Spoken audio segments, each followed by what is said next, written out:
Hello दोस्तों, स्वागत है आप सबका एक बार फिर से टेक्स गुरुकुल की इस डीटी की पाठशाला के अंदर। और मैं हूं आपका दोस्त और डीटी का घोस्ट प्रोफेसर अमित राजपुरोहित। दोस्तों, अपना महा मैराथन का एकदम हम अंतिम जिसको पड़ाव बोलते हैं उस पे आ चुके हैं। जो मोस्ट इंपॉर्टेंट चैप्टर टीडीएस, बराबर है, टीडीएस टीसीएस जो हम करने वाले हैं। और मैं आपको बता दूं दोस्तों, लोग इस चैप्टर को छोड़ के चले जाते हैं, बराबर है, क्योंकि सर नहीं हो पाता, रिवीजन नहीं हो पाता, समझ में नहीं आता, रेट्स याद नहीं रहती। But I am telling you friends, ये चैप्टर इतना इंपॉर्टेंट है कि ऑलमोस्ट हर एक या दूसरे अटेम्प्ट के अंदर 5 से 6 नंबर का क्वेश्चन आता ही आता है।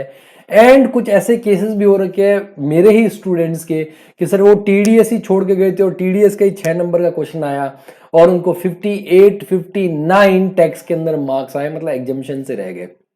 और ऐसे केसेस भी हुए हैं कि वो वहां पे पास भी नहीं हो पाए कुछ किस रीजंस की वजह से। ओवरऑल ग्रुप उनका पास हो और 3 से 4 नंबर से उनका ग्रुप पास होने से रह गया। मतलब अगर उन्होंने वो चैप्टर अच्छे से कर लिया होता, अगर वो क्वेश्चन अच्छे से कर लिया होता, तो शायद कहानी कुछ और होती। और कहानी कुछ और होती तो पता है ना, जब कहानियां कुछ और होती है तो उनका फिर मजा ही कुछ और होता है। ओके दोस्तों, तो हम ऐसा नहीं करेंगे। मैं आप सबसे विनती करता हूं, आप सबसे रिक्वेस्ट करता हूं कि चैप्टर को जरूर जरूर जरूर अच्छे से करके जाइएगा। इस वीडियो को अच्छे से जरूर देखिएगा ताकि आपको अच्छे से समझ में आ जाए और आप अच्छे से इसको वहां पे ग्रेस कर रहे हो। और बहुत कम टाइम के अंदर मैं इस चैप्टर को रिवाइज करवाने वाला हूं ताकि आपका ज्यादा टाइम वेस्ट नहीं होगा। इवन एग्जाम से एक दिन पहले भी अगर आप ये देख लोगे तो आप अच्छे से वहां पे रिकैप कर पाओगे। ओके दोस्तों, तो चलिए शुरू करते हैं आज का हमारा टॉपिक जिसका नाम है टैक्स डिडक्टेड एट सोर्स। दोस्तों, ये जो नोट्स आपको मिले थे, जो क्लबिंग वाला चैप्टर था टेलीग्राम चैनल के अंदर, वही वाले चैप्टर के अंदर नोट्स दे रखे हैं। बट इस नोट्स के अंदर में रेट्स वगैरह मैंने कवर नहीं कर रखी है बेटा, बराबर है, क्योंकि जो रेट्स है वो डिटेल के अंदर मैंने करवा रखी है सारी की सारी। एक एक सेक्शन को, हर एक सेक्शन टीडीएस की सेक्शन को अलग अलग डिटेल में, तो मैंने उनको जानबूझ के वहां से हटा दिया था। कुछ बेसिक पॉइंट्स है जो टीडीएस से रिलेटेड कॉमन पॉइंट्स है वो मैंने वहां पे रखे हैं। और जो रेट्स वगैरह हम करने वाले एक टेबल, जो सी इंस्टीट्यूट का जो मॉड्यूल है आपका लेटेस्ट रिकैपिचुलेट के अंदर जो टेबल दे रखा है उस टेबल से करने वाले हैं। तो जो नोट्स अगर आपने प्रिंट आउट ले लिया तो वो भी रखिए। साथ में मैं ये भी बोलूंगा कि जो इंस्टीट्यूट का मटेरियल है, मॉड्यूल है, वो भी अपने साथ में रखिएगा। ओके दोस्तों, तो अभी एक बार हम समझ लेते हैं कि what are some basic things which are related to TDS, tax deducted at source, बराबर है।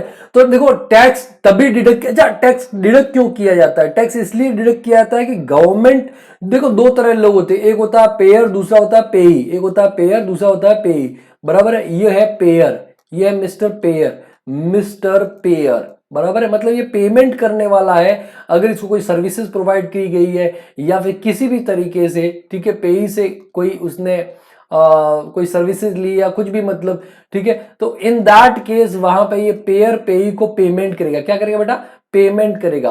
तो सरकार क्या बोलती है कि पेयर पेयर सुनना, ये पेयर पेयर, ये पेयर पेयर, तेरे को क्या करना पड़ेगा, ये जो भी पेमेंट वहां पे तू दे रहा है पेई को, उसके ऊपर तेरे को टैक्स डिडक्ट करना पड़ेगा। टैक्स डिडक्ट करना पड़ेगा at source, at source, at source. वहां पे जब तू पेमेंट कर रहा है उसी टाइम पे, या फिर जब तू उसका अकाउंट वहां पे, पेई का अकाउंट वहां पे क्रेडिट कर रहा है, उसी टाइम पे तू टैक्स डिडक्ट करके और सरकार को जमा करवा दे। सरकार क्या करता है? जमा। ये बोलता है मैं क्यों करवाऊं, अगर मैं ऐसा करूंगा तो मेरा रिश्ता खराब हो जाएगा पेई के साथ में, अगली बार वो मेरा काम नहीं करेगा। तो सरकार क्या बोलती है? अगर तू नहीं करेगा तो हम तुझे सजा देंगे। और जो तूने ये पेमेंट वहां पे किया है, किसको? सर पेई को। पेई को जो पेमेंट किया तेरे लिए क्या है बेटा? खर्चा। क्या किया है? खर्चा। तो ये पेमेंट वहां पे क्या हो जाएगा? डिसअलाउ हो जाएगा। क्या हो जाएगा बेटा? डिसअलाउ हो जाएगा। जो हमने पीजीपी में डिस्कस किया था, नॉन रेसिडेंट केस में 100%, रेसिडेंट केस में 30%, बराबर हमने डिस्कस किया था।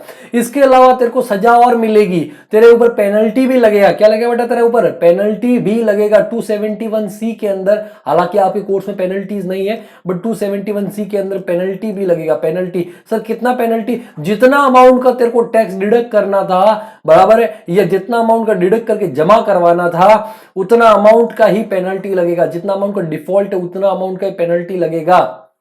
बराबर है।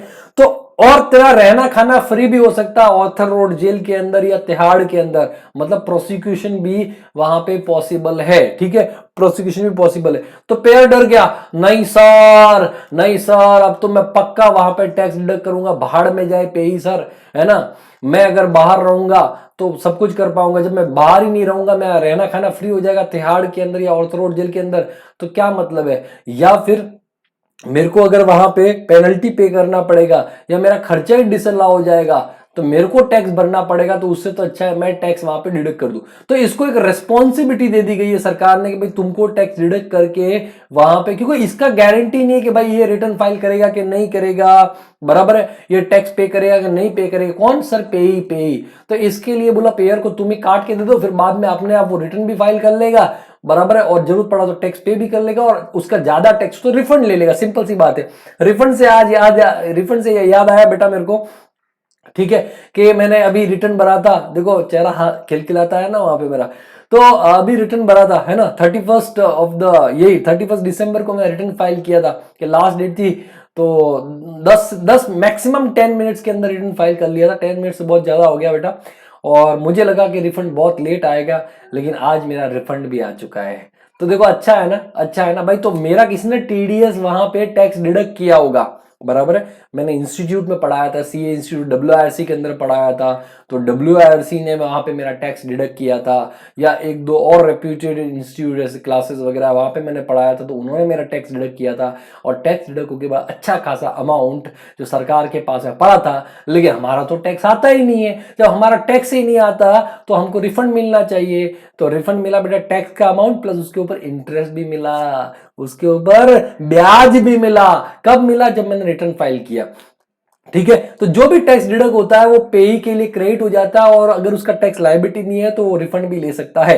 ओके बेटा, तो अब समझिए बात को, टैक्स डिडक्ट कब करना है। ये पेयर पूछता है, sir sir income tax income tax income tax बताओ ना कब मेरे को टैक्स डिडक्ट करने का इसके ऊपर। बोले बेटा देख, दो सिचुएशन हो सकती है। पहला पहला कि तू इसका अकाउंट वहां पे, ये जो पेई है ना, पेई का अकाउंट वहां पे क्रेडिट करेगा, बराबर है। जब तू इसका अकाउंट क्या करेगा, अपनी बुक्स में क्रेडिट करेगा। बोले हाँ सर बिल्कुल सर, पे का अकाउंट में क्रेडिट करूंगा, खर्चा अगर वहां पे तो एंट्री करूंगा वो। या फिर तू इसको एक्चुअल पेमेंट करेगा। बोले हाँ सर बराबर, पहले मैं एंट्री कर दूंगा फिर एक्चुअल पेमेंट करूंगा। विच एवर इज अर्लियर, जो भी पहले, या तो अकाउंट क्रेडिट करे या फिर वहां पे इसको एक्चुअल पेमेंट कर, विच एवर इज अर्लियर, तेरे को टैक्स डिडक्ट करना पड़ेगा और उसके अगले महीने की 7 तारीख को तेरे को सरकार को जमा करवा देना है, बराबर। नेक्स्ट मंथ की 7th को, खाली मार्च के केस में अलग डेट होती है, बाकी हर एक केस में आपका अप्रैल से लेकर फेब तक नेक्स्ट मंथ की 7th को सरकार को जमा कर देना है। सर कब कब, तो देखो टैक्स डिडक्टेड ओनली, अच्छा एक और केस में कि जो तू पेमेंट, सब बोले सर मेरे को हर बार क्या टैक्स डिडक्ट करने का क्या, बोले नहीं, अगर जो तू पेमेंट कर रहा है पेई को, वो पेई के लिए एग्जेम्प्ट है। क्या है बेटा, पेई के लिए क्या है, एग्जेम्प्ट, वो वाली पर्टिकुलर इनकम पेई के लिए एग्जेम्प्ट है, तो फिर तेरे को टैक्स डिडक्ट करने की जरूरत नहीं है। अगर वो पर्टिकुलर इनकम पेई के लिए एग्जेम्प्ट है तो तेरे को टैक्स डिडक्ट करने की जरूरत नहीं है, साफ साफ बोलता है। बोलो okay sir, tax deducted only if amount is taxable in the hands of receiver, मतलब पे ही। टीडीएस कब टैक्स कब deduct, TDS at the time of payment और at the time of crediting. ये क्रिएटिंग नहीं है बेटा, ये क्रेडिटिंग है अकाउंट ऑफ पे इन बुक्स ऑफ अकाउंट, जब भी बुक्स ऑफ अकाउंट्स के अंदर आप वहां पे क्रेडिट कर रहे हो पे का अकाउंट, ठीक है, वो टाइम या eight the time of actual payment, whichever is earlier बेटा, विच एवर इज अर्लियर, जो भी पहले हो। लेकिन कुछ ऐसे केसेस जहां पे बेटा पेमेंट के टाइम पे, at the time of actual payment, account crediting के टाइम पे नहीं, at the time of actual payment ही आपको टैक्स डिडक्ट करना पड़ेगा। But in the following cases tax shall be deducted at the time of payment only, जैसे कि salary का पेमेंट कर रहे हो, विनिंग्स, बराबर है, अगर कोई विनिंग्स वगैरह केबीसी के अंदर जैसे आ रहे हो, तो यार केबीसी के अंदर कब एंट्री करेंगे, फालतू बातें मत करो, पेमेंट के टाइम पे टीडीएस काट देंगे। Maturity of life insurance policy, बराबर है, कुछ केसेस में वहां पे लाइफ इंश्योरेंस पॉलिसी केसेस में भी टीडीएस काटा जाता है, वहां पे जो टैक्सेबल होती है, तो भी आपको TDS at the time payment करना है। Compulsion on compulsory acquisition of property, उस टाइम पे भी आपको eight the time of payment he TDS काटना है, क्योंकि देखो कंपल्सरी एक्विजिशन में केस में होता क्या है, आज कंपल्सरी क्वेश्चन हुआ, लेकिन जरूरी नहीं है कंपल्शन आज ही दी जाए। Compulsion can be awarded in any, कभी कभी भी, मतलब हो सकता है वो आपस में जो भी हुआ है, सेटलमेंट हुआ है या जैसे भी होता है वहां पे, तो उस टाइम एक्चुअल टाइम में टीडीएस काटा। जनरली जो टैक्स रेट टीडीएस की रेट फ्लैट होती है, 1%, 2%, 5%, 10%, एक्सेट्रा एक्सेट्रा। लेकिन अगर वहां पे पेमेंट हो रहा है नॉन रेसिडेंट को या फिर फॉरेन कंपनी को, या फिर पेमेंट हो रहा है सैलरी का, किसका सर? सैलरी का पेमेंट हो रहा है, या तो सैलरी का पेमेंट हो रहा है या किसी नॉन रेसिडेंट फॉरेन कंपनी को पेमेंट हो रहा है, सर सैलरी का रेसिडेंट को भी चलेगा। तो अगर एप्लीकेबल सरचार्ज अगर है, एप्लीकेबल सरचार्ज कब लगता है आपको पता, 50 लाख से ऊपर होता है तब सरचार्ज लगता है, plus HEC shall be considered. तो उस केस में मान लो आपका रेट 20% है, सर कितना रेट है, मान लो हाइपोथेटिकल एग्जांपल 20% है, बराबर, और इनकम मान लो 1 CR से ज्यादा है, तो उस केस में 15% सरचार्ज भी आ जाएगा और 4% एचईसी तो आएगा ही आएगा, 4% एचईसी तो आएगा ही आएगा, बराबर। इंडिविजुअल केस में उसकी सैलरी अगर वहां पे 50 लाख से ज्यादा, तो स्लैब रेट से टैक्स निकालेंगे। स्लैब रेट से क्या निकालेंगे बेटा? टैक्स निकालेंगे, ठीक है। और 50 लाख से ज्यादा है तो 10% का सरचार्ज आ जाएगा, ठीक है, प्लस एचईसी आ जाएगा 4%, ठीक है। लेकिन सर मान लो इनकम 50 लाख से कम है, तो स्लैब रेट से टैक्स निकाल लेंगे प्लस 4% एचईसी आ जाएगा, उस केस में सरचार्ज नहीं आएगा। तो इन तीन केस के अंदर जो रेट है वो फर्दर इंक्रीज हो सकती है, बट बाकी केस में आपको कोई सरचार्ज वगैरह नहीं कि भाई कॉन्ट्रैक्टर को पेमेंट करो, तो फ्लैट रेट से टीडीएस काटना है और वो सरकार को जमा करवा देना है। दूसरा, जब आप टीडीएस, आप पेयर हो, आप कौन हो बेटा? पेयर। आप बड़े आदमी हो, आपके पास में बड़ा वाला है क्या? पावर, बड़ा वाला पावर है कि आप टैक्स डिडक्ट करोगे। तो आप पेई को क्या बोले? पेई सुन, पेई सुन, मैं पेयर हूं, मैं तेरे को पेमेंट करने वाला हूं, मैं तेरा टैक्स भी डिडक्ट करूंगा। बोले कर लो सर, मैं कुछ भी नहीं कर सकता। बोले तेरे को अपना पैन, तेरे को अपना पैन बराबर, पैन नंबर नहीं होता बे, वो पैन ही होता है ना, परमानेंट अकाउंट नंबर, वो अपने आप में मतलब नंबर है। तो तुम उसको परमानेंट अकाउंट नंबर बोलोगे तो फिर अच्छा ही लगेगा, खास करके जब तुम सीए कोर्स में आए हो। कई सारे लोग, कई सारे टीचर्स को भी मैंने सुना है पैन नंबर लेके आओ। अरे लेमन लैंग्वेज में ठीक है यार, आम आदमी बोले समझ में आता है, यू आर अ प्रोफेशनल, और आप डायरेक्ट टैक्स पढ़ रहे हो, डायरेक्ट टैक्स पढ़ा रहे हो, तो ऐसे कैसे कर सकते हो? तो परमानेंट अकाउंट नंबर पैन, बराबर है, वो पेई से बोले पेई चल तेरा पैन निकाल, चले पान दे, है ना, ऐसे नहीं बोलने का, पान दे को बोले आप ही बोल रहे हो प्रोफेशनल, अभी पान मांग रहे हो वहां पे, ठीक है। तो आप पेई से पैन लोगे, क्या लोगे? Permanent account number. लेकिन पेई बोलता है मेरा तो पैन है ही नहीं, मेरा पैन गुम गया। अभी वो वाला पैन नहीं बे गधे, परमानेंट अकाउंट नंबर मांग रहा हूं, बराबर है। वो बोलता है सर है ही नहीं है सर, मिल नहीं रहा है, या पड़ोसी का पेन दे दिया उसने वहां पे। तो उस केस में आप क्या करोगे? आप क्या करोगे बेटा? आपको इनकम टैक्स बोलता है payee does not furnish his PAN, section 206 ए, बड़ी घातक सेक्शन है, इंपॉर्टेंट सेक्शन 206 ए, बराबर है। तो बोलता आ बेटा अब तेरे को देखता हूं, आ बेटा आ बेटा अब मैं तेरे को देखता हूं, तूने पेन नहीं दिया ना बेटा, आ अब मैं तेरे को देखता हूं। To the payer, payee does not furnish his PAN to the payer, TDS rate shall be, या तो जो भी यार आपका रेस्पेक्टिव सेक्शन का रेट है कि मान लो 1% है या 2% है या 5% है या 10%, वॉट एवर द रेट में भी, बराबर, वो और 20% विच एवर इज हायर। तो मैक्सिमम केस में बेटा ये विच एवर इज हायर आएगा, खाली जो विनिंग्स वगैरह होता है वहां पे 30% का टीडीएस होता है, तो उस केस में 30% हायर हो जाएगा। तो कहने का मतलब 1% से टीडीएस काटना था, आपने पेन नहीं दिया तो 20% से टीडीएस काटा जाएगा। सर ऐसा क्यों? सर ऐसा क्यों? वो क्यों नहीं पेन देगा? कई लोग होते हैं बेटा जो अपनी बेनामी इनकम को दिखाना नहीं चाहते, जैसे कि कई ऐसे लोग होते हैं कि भाई उनके अलग अलग सोर्स से इनकम होती है, अब वो उस इनकम को दिखाना नहीं चाहते, छुपाना चाहते हैं, बराबर। छुपाना भी नहीं आता, जताना भी नहीं आता, मतलब ऐसे लोग होते हैं जिनको न छुपाना आता है न जताना आता है, न छुपाना आता है न जताना आता है, मतलब उनको इनकम टैक्स से अपनी वो इनकम छुपानी है, ऐसा नहीं दिखाना कि मेरी इनकम है, बराबर है। तो उस केस में बेटा वो लोग परमानेंट अकाउंट नंबर नहीं देते हैं। तो पेयर क्या करेगा? पेयर बोलेगा ठीक है बेटा मैं 20% जो भी रेट है विच एवर इज हायर से मैं टीडीएस काट लूंगा। लेकिन कुछ केसेस में सेक्शन 206 ए अप्लाई नहीं होगा, not applicable payment made to non resident foreign company.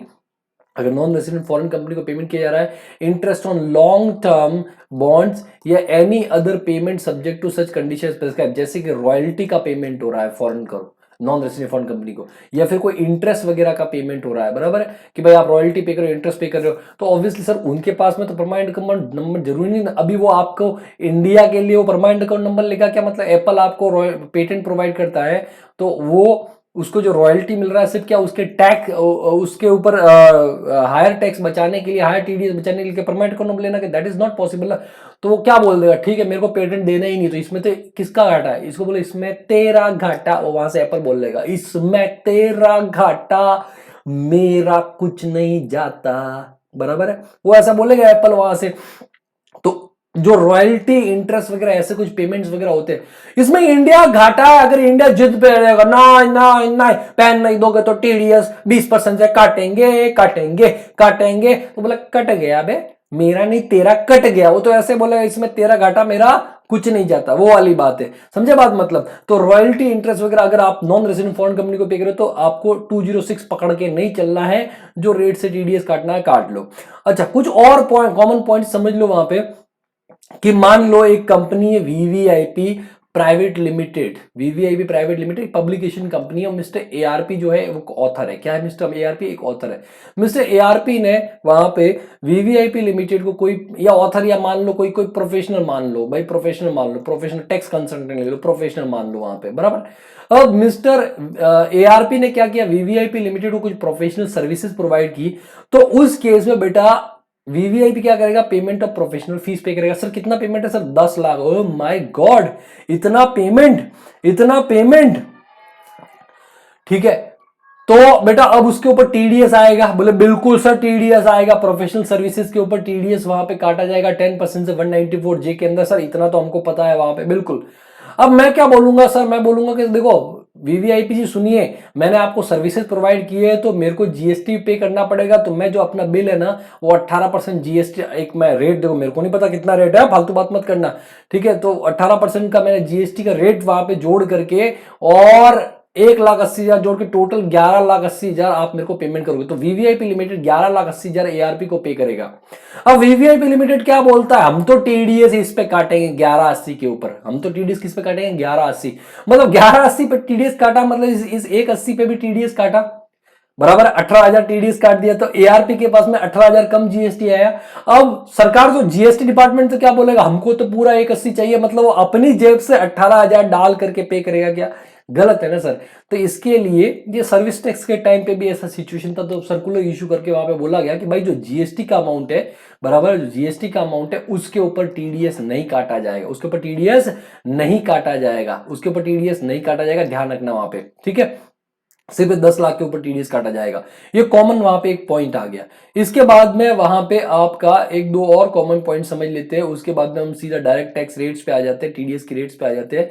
और नेक्स्ट पॉइंट है नो टीडीएस इफ पेई सेंट्रल गवर्नमेंट, टीडीएस काटने की जरूरत नहीं है। अगर पेई कौन है, पेई कौन है, लेने वाला गवर्नमेंट है। मोदी जी बोले मित्रों तुम हमारा टैक्स डिडक्ट करोगे, हाँ क्राइम मास्टर गोगो तो मैं हूं, आता हूं तो कुछ ना कुछ लेके जाता हूं, और तुम मुझे पेमेंट कर रहे हो और उसके ऊपर टैक्स डिडक्ट कर रहे हो।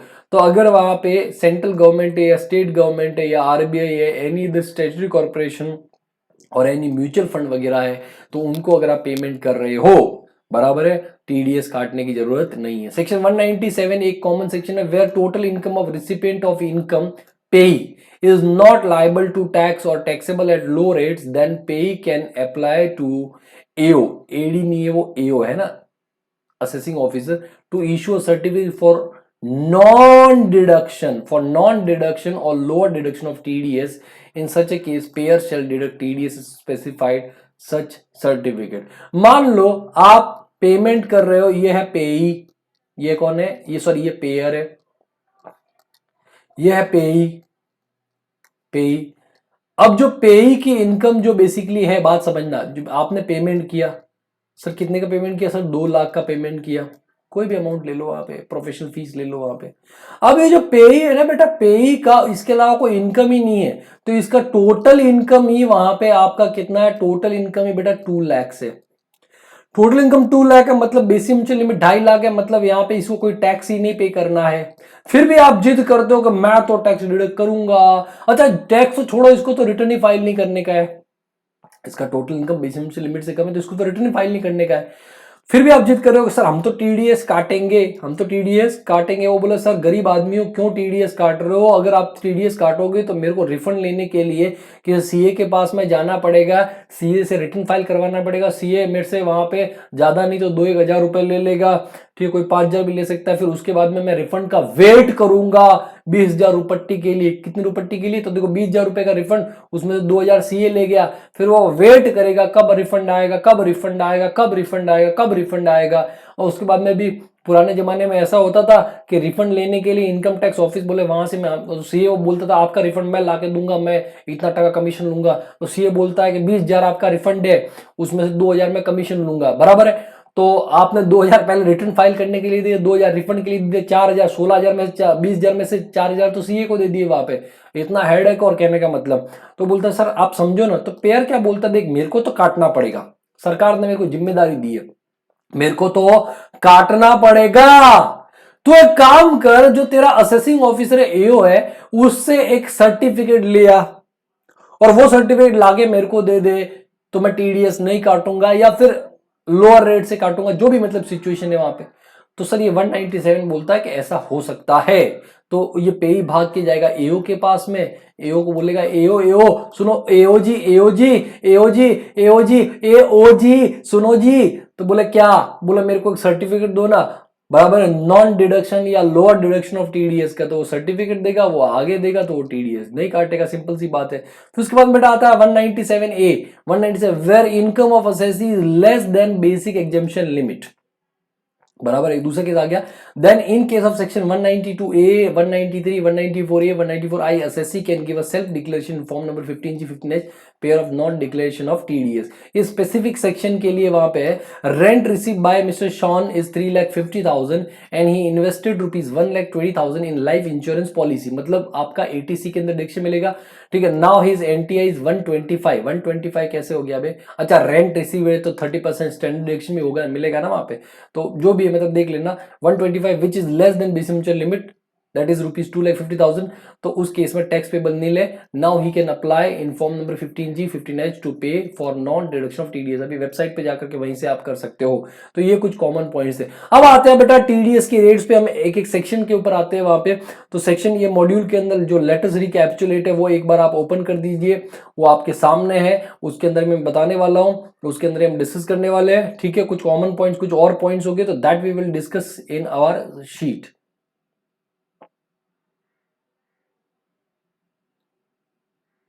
ओके चलो, सबसे पहले आपके देखिए यहाँ पे कॉलम्स बने हुए हैं। सबसे पहला कौन सा? सेक्शन। सबसे पहला कौन सा बेटा? सबसे पहला आपका सेक्शन। सेक्शन, ठीक है। सेक्शन कौन सा है?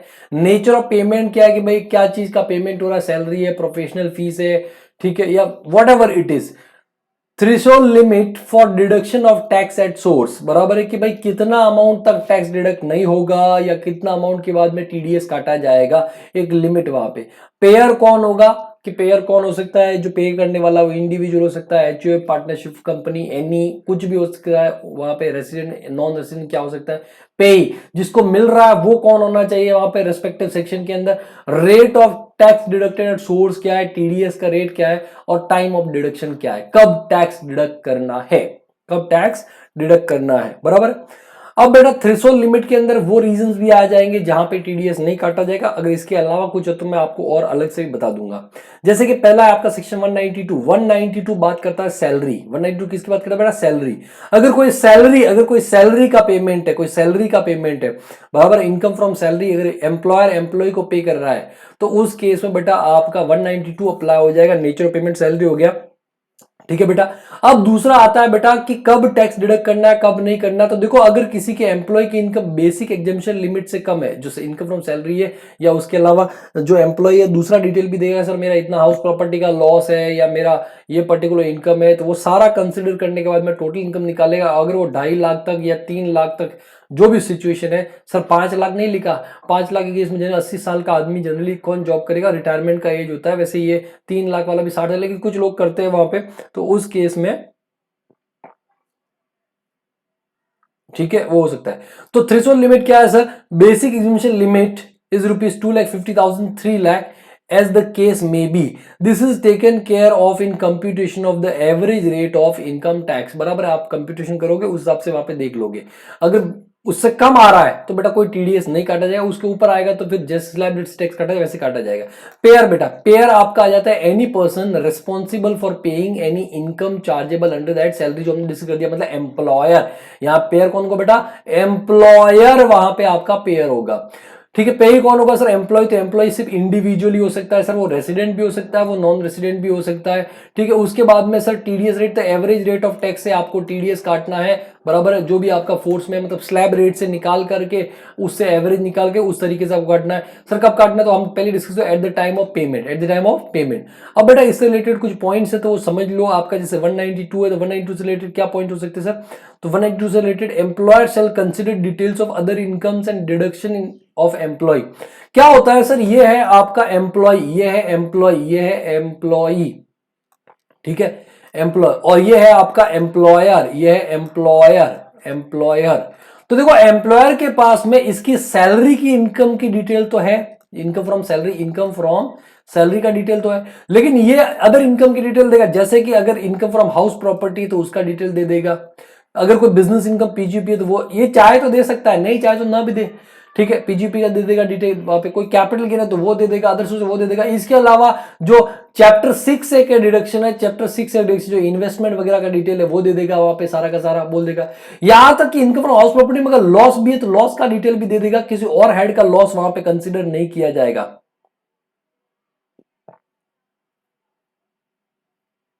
ठीक है, किसी और हेड का लॉस वहां पे कंसिडर नहीं किया जाएगा, किसी और हेड का लॉस कंसिडर नहीं किया जाएगा, सिर्फ इनकम फ्रॉम हाउस प्रॉपर्टी का लॉस, वो भी मैक्सिमम कितना बेटा, 2 लाख, मैक्सिमम कितना, 2 लाख। ठीक है, क्योंकि सैलरी के सामने वही सेटअप हो सकता है। तो सारी डिटेल कंसिडर करने के बाद, अच्छा वो चाहे तो, जरूरी नहीं है कि देना ही है, वो चाहे तो सारी डिटेल कंसिडर करने के बाद में एम्प्लॉयर क्या करेगा, टोटल इनकम निकाल के फिर वहां पे आपका टीडीएस का अमाउंट निकालेगा। सो एम्प्लॉयर शैल कंसिडर डिटेल। अच्छा अगर इसने दिया है तो इसको कंसिडर करना पड़ेगा, ये अब नहीं बोल सकता नहीं नहीं मैं तेरा इनकम लॉस, हाउस प्रॉपर्टी का लॉस तो कंसिडर नहीं करूंगा। अरे भाई 2 लाख तक तो कर, उसके बाद आगे मत कर। वहां पे income and deduction of employ, if furnisher नहीं है बे,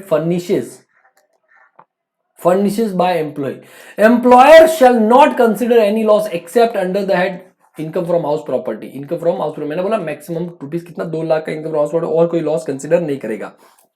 ये आपका 192 से रिलेटेड वहां पे आपका कोई एक्स्ट्रा पॉइंट हो गए। अब बेटा आता है 192A। 192A बात करता है pre mature withdrawal from employees provident fund.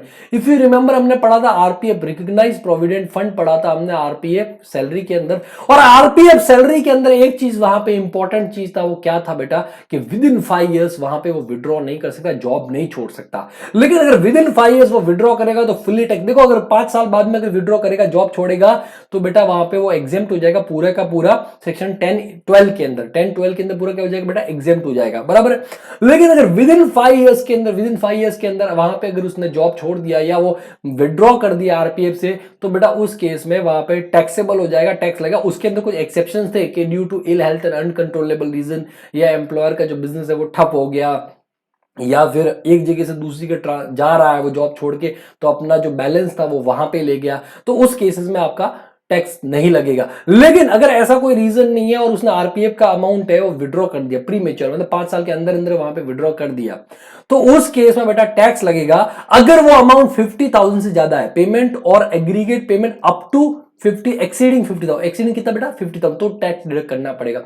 मतलब no TDS if up to 50,000। Simple सी अगर दूसरे तरीके से बात करूं मैं तो 50,000 तक कोई वहां पे आपका टीडीएस नहीं लगेगा, लेकिन 50,000 से ऊपर अगर वहां पे विड्रॉ कर रहा है तो टैक्स डिडक्ट हो जाएगा। सर कौन होगा, तो जो फंड होता है ना sir, trustees of employees provident fund scheme और any authorise person under the scheme, जो फंड होगा बराबर उनको टीडीएस काटना है। सर होगा कौन, टीडीएस किसे काटा जाएगा, तो इंडिविजुअल, ऑब्वियसली एम्प्लॉय वहां पे कॉन्ट्रीब्यूट करता है। सर कितना टीडीएस, 10%, 10% इन केस ऑफ, अच्छा अगर वहां पे उसने पेन नहीं फर्निश किया एम्प्लॉय ने, तो maximum marginal rate, maximum marginal MMR, क्या बोलते हैं एमएमआर। ये एमएमआर होता क्या बेटा, एमएमआर क्या होता बात समझना, एक इंडिविजुअल को लगने वाला हाईएस्ट टैक्स रेट कितना है सर, 30%। उसके अंदर जोड़ो आप सरचार्ज हाईएस्ट 37% प्लस 4%। मतलब 30 के ऊपर 37% प्लस 4%, ये हो गया आपका MMR, मैक्सिमम मार्जिनल। इतना परसेंट से TDS काटा जाएगा, बर्बाद हो जाएगा, मर जाएगा, कहने का मतलब ये चीज है। तो परमानेंट अकाउंट नंबर वहां पे देना पड़ेगा, परमानेंट अकाउंट नंबर देना पड़ेगा, ठीक है। सब टैक्स कब डिडक्ट करना है, तो eight the time of payment. ये भी एक पेमेंट के टाइम पे आ गया, eight the time of payment वहां पे टैक्स डिडक्ट करने है का है। फिर आता बेटा 193 टॉक्स अबाउट, ये 192 ए था, 193 talks about interest on securities, कि भाई अगर डिबेंचर्स वगैरह है या बॉन्ड्स वगैरह है, उनको सिक्योरिटीज बोला जाता है, बराबर। तो उनके ऊपर जब इंटरेस्ट का पेमेंट करेंगे तो टैक्स डिडक्ट किया जाएगा। ये अदर देन जो दूसरा इंटरेस्ट, लोन वोन कोई और इंटरेस्ट, बैंक से इंटरेस्ट मिलता है, एफडी, उसके इंटरेस्ट की बात नहीं हो रही है। Interest on securities, debenture, bonds etcetera, acts etcetera के ऊपर जो इंटरेस्ट मिलता है उसकी बात हो रही है बेटा, बराबर है। तो इंटरेस्ट ऑन सिक्योरिटीज की अगर मैं बात करूं, ठीक है, तो टीडीएस कब काटा जाएगा, अगर वहां पे आपका जो पेमेंट है बेटा वो मोर देन 10,000, मोर देन 10,000, बराबर, मोर देन 10,000, अगर वहां पे मोर देन 10,000 या 10,000 और मोर, एक तो ये सिंबल से मैं कंफ्यूज हो जाता हूं। आई गेस 10,000 और मोर होना चाहिए, नहीं, मोर देन 10,000, हाँ, ठीक है, मोर देन 10,000 वहां पे आपका है, ठीक है। तो ऊपर केस में ये पेमेंट इज मोर, इस केस में फिर अप टू 50,000 नहीं आएगा। If no TDS if payment is, ये है ना एक सिंबल से मैं बहुत कंफ्यूज होता हूं। No TDS if payment is less than 50,000, less than 50,000। इस केस में बेटा अगर आप पे आपका जो टीडीएस का इंटरेस्ट का अमाउंट 10,000, कितना सर, अप टू 10,000 कोई टीडीएस नहीं आएगा in a financial year in case of interest on 8% saving taxable bonds. ये नाम है बॉन्ड कौन कौन से, 2003 7.75% सेविंग टैक्सेबल बॉन्ड्स 2018 के अंदर। और आपका 5,000, ठीक है, अगर अप टू 5,000 है in a financial year in any other case, ठीक है, in any other case interest on debenture issued by a company in which the public are substantially interested or paid or credited, ठीक है, to receive individual। इसको मैं आपको इधर समझाता हूं, ये देखिए सेक्शन 192A, 192A, 192A, 190, उल्टा कर दिया क्या बेटा, 194A ये,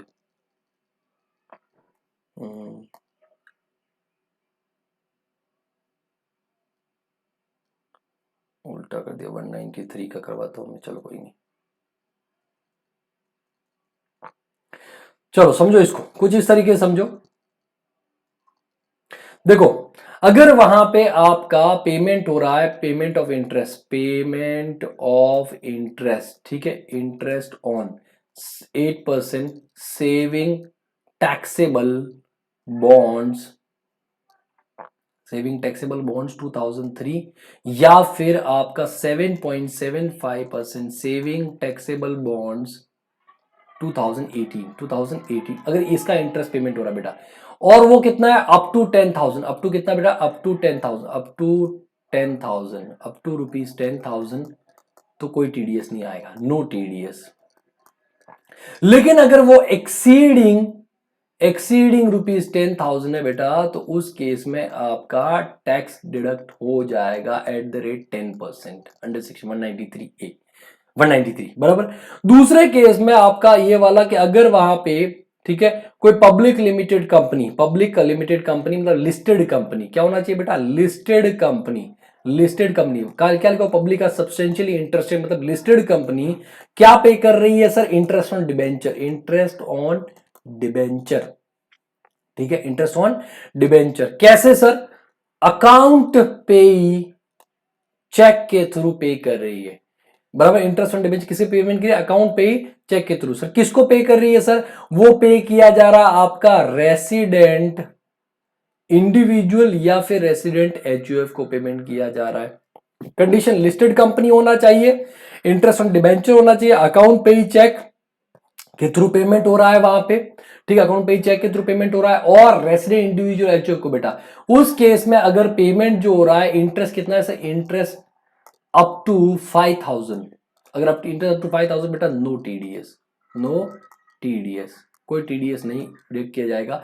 और अगर इंटरेस्ट एक्सीडिंग रुपीज 5,000 है बेटा, तो उस केस में टीडीएस आ जाएगा 193 में 10% के हिसाब से। यही आपका दो केस आगे, उसके अलावा कोई और तो पूरा टीडीएस काटा जाएगा। ठीक है, सो काटेगा कौन सा? Any person responsible for paying any income by way of interest on security, जैसे कि लिस्टेड कंपनी पे कर रही है या जो बॉन्ड है वो पे कर रहा है। सर कौन होना चाहिए एसएससी? तो एनी रेसिडेंट। कौन होना चाहिए बेटा? Any resident. 10% से टीडीएस आपका काटा जाएगा at the time of credit of account of पेई और at the time of payment, whichever is earlier. बराबर, विच एवर इज अर्लियर। ये हो गया आपका 193। उसके बाद में आता है बेटा 194A, जिसके अंदर अमेंडमेंट है 184। ये सर क्या? Interest other than interest on security, जो ऊपर हमने पढ़ा उसके अलावा अगर कोई इंटरेस्ट है अदर देन सिक्योरिटीज। बराबर है, सिक्योरिटीज को छोड़ के जैसे लोन लिया उसके ऊपर इंटरेस्ट पे कर रहे हैं, या फिर बैंक वहां पे इंटरेस्ट पे करती है। बराबर है, एफडीज आरडीज अलग अलग है, उनके ऊपर इंटरेस्ट पे करती है, या कोई और इंटरेस्ट वहां पे, तो उस केस में बेटा टीडीएस नहीं आएगा up to ₹40,000 in a financial year in case of interest credited और पेड बाय। कौन पे कर रहा है सर? बैंकिंग कंपनी, या फिर cooperative society engage in banking business, या फिर पोस्ट ऑफिस और any deposit under notified scheme. In all of the above cases payee is a resident senior citizen. बराबर, टैक्स डिडक्शन लिमिट इज ₹50,000। ये आप कुछ इस तरीके से समझो। ठीक है, यहां पे एक अमेंडमेंट है, तो अमेंडमेंट मैं करवा दूंगा।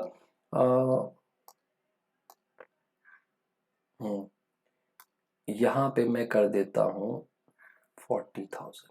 ये अमेंडमेंट है। ठीक है, ठीक है। In case of senior citizen ₹50,000, no TDS up to ₹50,000। ये आपका अमेंडमेंट है। ठीक है, पहले 10,000 था, अभी कितना 40 और 50 कर दिया। देखो बात समझो। ठीक है, अगर कोई बैंक है या बैंकिंग कंपनी है या कोऑपरेटिव सोसाइटी जो बैंकिंग बिजनेस करी, क्या करिए बेटा? बैंकिंग बिजनेस कर रही है। ये सेक्शन 194A है ना, 192 नहीं 194A है। या कोऑपरेटिव बैंक है या पोस्ट ऑफिस है और वो पेमेंट करी किसका सर? इंटरेस्ट का पेमेंट। किसको सर? रेसिडेंट को इंटरेस्ट का पेमेंट कर, रेसिडेंट को इंटरेस्ट का पेमेंट कर रही है। बराबर है, तो उस केस में 40,000 up to 40,000 no TDS, above 40,000 TDS at the 10%, और सीनियर सिटीजन है तो up to 50,000 no TDS. That's it, simple सी बात है, वहां पे सिंपल सी बात है। अब आपको एक चीज और समझनी है कि यहां पे और इन अदर केस, कुछ और केस में अप टू 5,000 नो टीडीएस। ठीक है, अब 5,000 टीडीएस एट द 10%। कहने का मतलब अगर इंटरेस्ट ऑन लोन वगैरह है तो 5,000 तक कोई टीडीएस नहीं है, 5,000 के ऊपर तो 10% टीडीएस 194A में काटा जाएगा। ठीक है, 194A के अंदर ही कुछ और पॉइंट्स है, वहां पे समझना कि no TDS if interest paid by bank, cooperative bank, post office up to ₹10,000, up to ₹10,000 limit. Sorry, ये जो आपका ये 40, 10 की मैं कितना कर देता हूं बेटा? 40 कर देता हूं, 40, ये भी 40। लिमिट ऑफ 40,000 इज पर बैंक एंड नॉट पर ब्रांच। मतलब आपको मान लो एसबीआई की 3 ब्रांचेस है, अंधेरी, ठीक है, Goregaon and Borivali.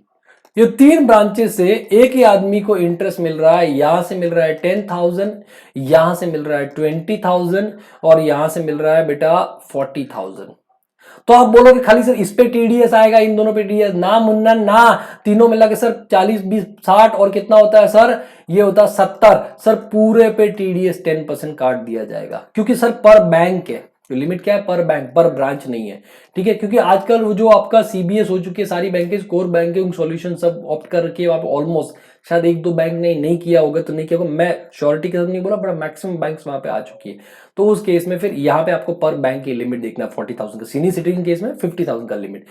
In other cases it is up to ₹5,000। Interest paid by firm to partner, अगर फर्म अपने पार्टनर को पे करा तो 194 में टीडीएस नहीं काटा जाएगा। इंटरेस्ट ऑन इनकम टैक्स, अगर इनकम टैक्स डिपार्टमेंट वहां पे आपको पे कर रहा है, क्या पे कर रहा है? इंटरेस्ट पे कर रहा है, जैसे कि मुझे रिफंड के साथ में इंटरेस्ट आया तो टीडीएस नहीं काटेंगे वहां पे।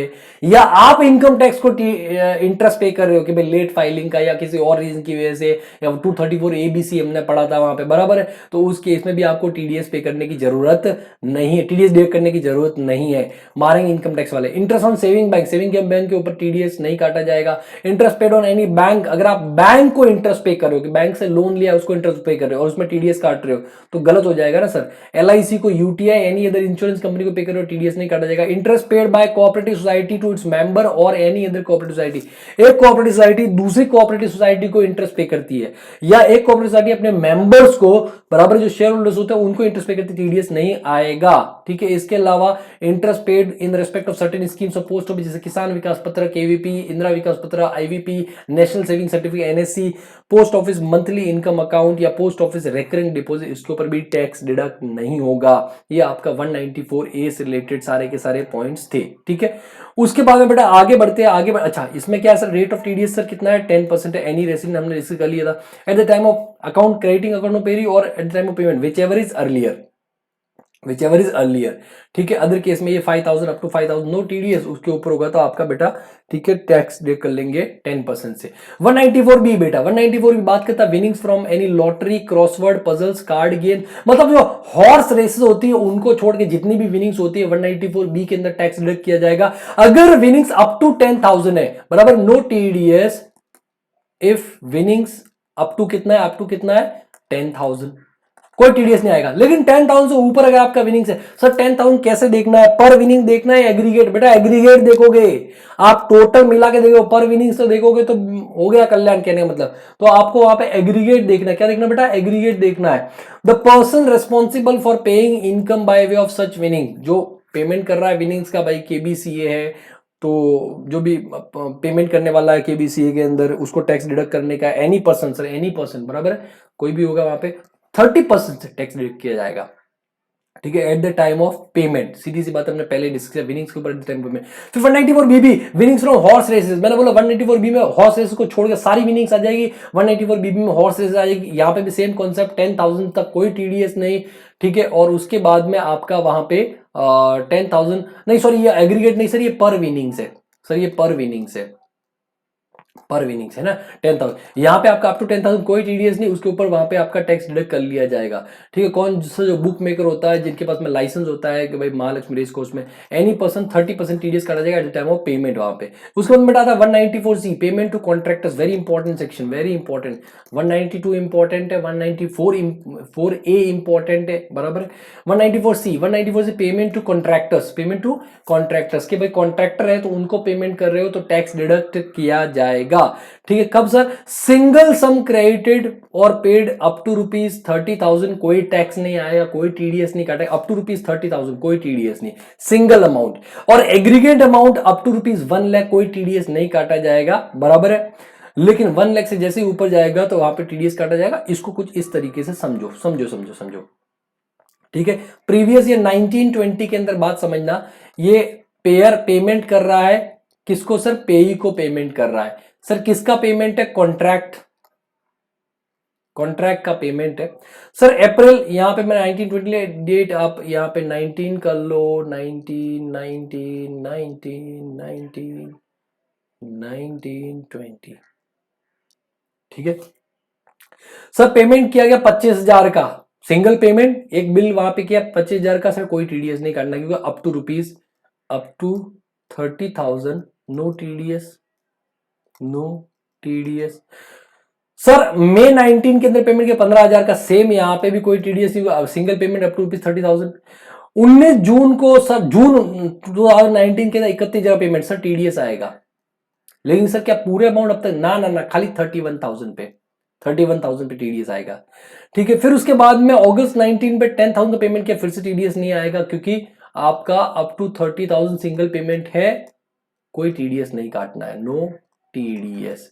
फिर आपका सितंबर 19 25,000। अब बेटा देखो, आप यहां तक टोटल करो, 25 25 50, बराबर है, 50 और 15 कितना हो गया सर, 65, 65 और 10 75, 75 और 30, 75 और कितना 30, बराबर, 75 और 1 76, 76 और 30 बराबर 1,06,000, 1,06,000 मतलब एग्रीगेट अमाउंट 1 लाख को क्रॉस कर गया।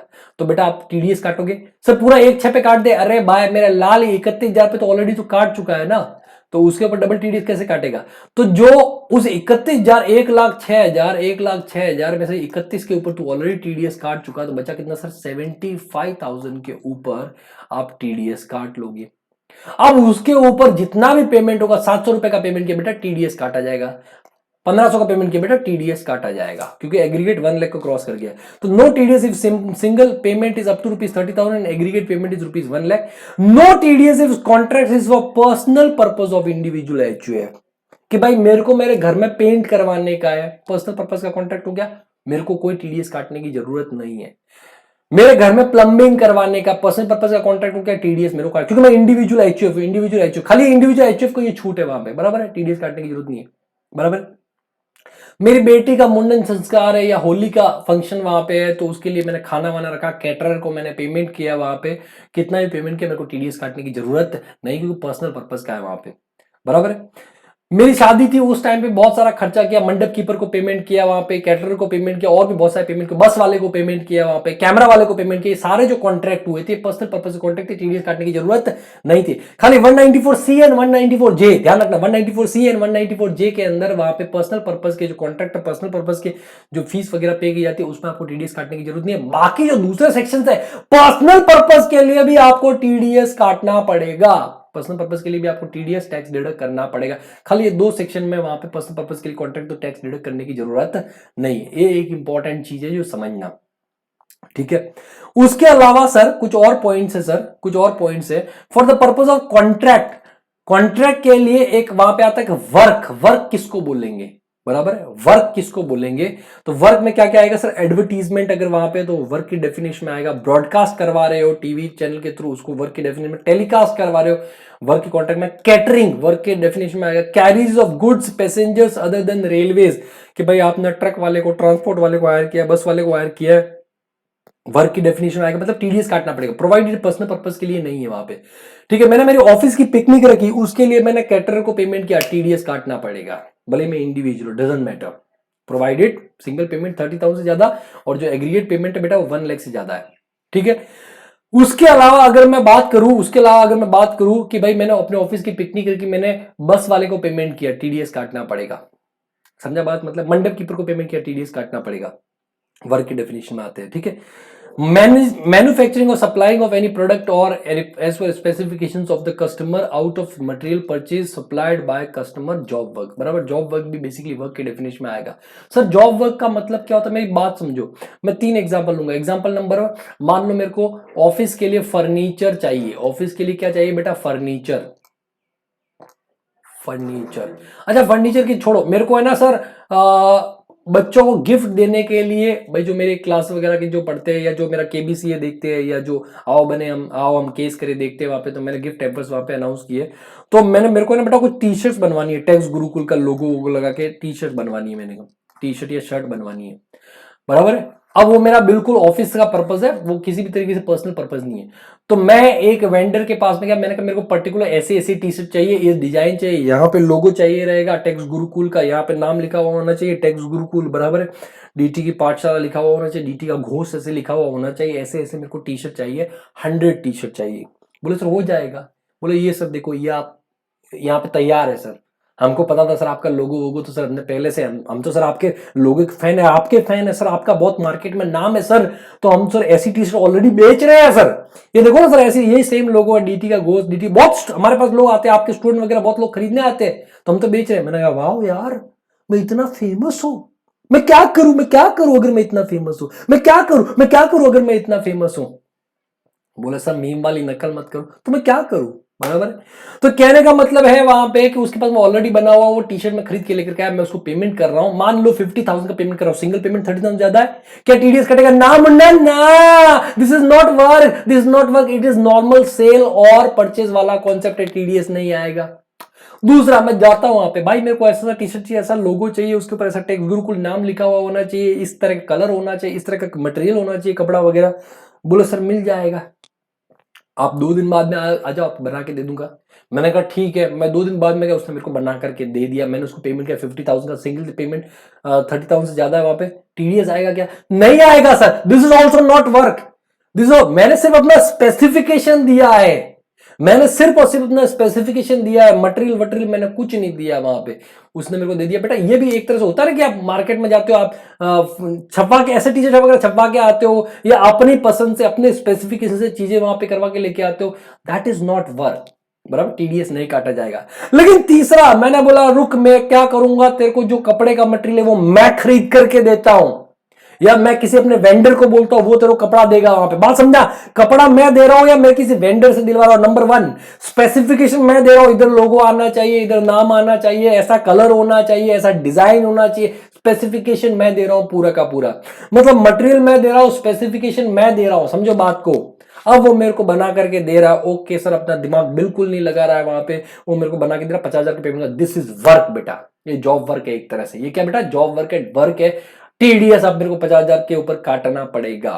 ठीक है, तो मैन्युफैक्चरिंग और supplying of any product as per specification of the customer, मेरी स्पेसिफिकेशन से आउट ऑफ मटेरियल परचेज और सप्लाइड बाय सच कस्टमर, या तो मटेरियल मैं दे रहा हूं या मैं किससे दिलवा रहा हूं वहां पे उसको मटेरियल, मतलब अल्टीमेटली पेमेंट मैं करूंगा।